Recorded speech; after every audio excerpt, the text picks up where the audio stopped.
നോക്ക് ധാരായി വരുന്നേ.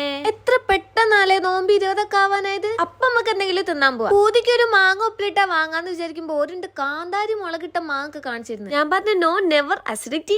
കണ്ടോ കുറുക്കന്റെ കണ്ണ് കോഴിക്കുട്ടില്ല. ഈ മാങ്ങ ഉപ്പിലിട്ട് നമ്മൾ എങ്ങനെ തിന്നണം അറിയോ? സാധാരണ പോലെ ഒന്നും തിന്നരുത്. ഇതുപോലെ ഞാൻ ചെയ്യുന്ന പോലെ ഇങ്ങനെ മടക്കി പിന്നെ ഇതുപോലത്തെ പീസ് ആവണം കേട്ടോ മാങ്ങ ആദ്യം, പിന്നെ ഇതുപോലെ ഇങ്ങനെ കടിക്കാം. അപ്പൊ നമുക്ക് ജിയോമെട്രി പ്രകാരം വൃത്താകൃതിയിൽ ഇങ്ങനെ ഒരു ഗോളം കാണാൻ സാധിക്കും. അറിയാലോ, ഭൂലോകത്തിന്റെ സ്തംഭനം കണക്കിലാണ്. ഇതൊക്കെ കൊണ്ടാണ് ഒരു പീസ് പോലും കടിക്കാൻ കൊടുക്കാത്തത്. പിന്നെ കൈ ഹോൾഡ് ചെയ്ത് വലിക്കാൻ എന്റെ മാങ്ങ നന്നായിട്ട് ഹെൽപ്പ് ചെയ്തിട്ടുണ്ട്. കാണുന്നത് പോലൊന്നല്ല, എന്റെ മിഷാലിന് നല്ല പോളിംഗ്. ഞാനിപ്പോ HDFC SBI ബാങ്കിനൊക്കെ സമീപിക്കുന്നുണ്ട് ഒരു ലോൺ കിട്ടുമോ നോക്കാൻ വേണ്ടിട്ട്. ഒരു ഭാഗം സോസിൽ മുക്കിയിട്ട് മറ്റേ ഭാഗം മാത്രം കടിച്ച് പ്രസനം കാണിക്കുന്ന ആളെ കണ്ടോ? അത് വേറെ ആരുമല്ല, ഞാൻ തന്നെ. ആക്ച്വലി എനിക്ക് സോസ് അത്ര ഇഷ്ടമല്ല.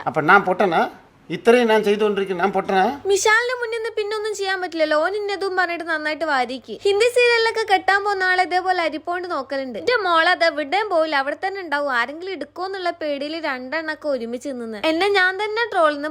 ഇന്ന് ഫുള്ളും ഫ്ലോപ്പാണ്. അപ്പന്നത്തേക്ക് ഇത്രേ ഉള്ളൂ.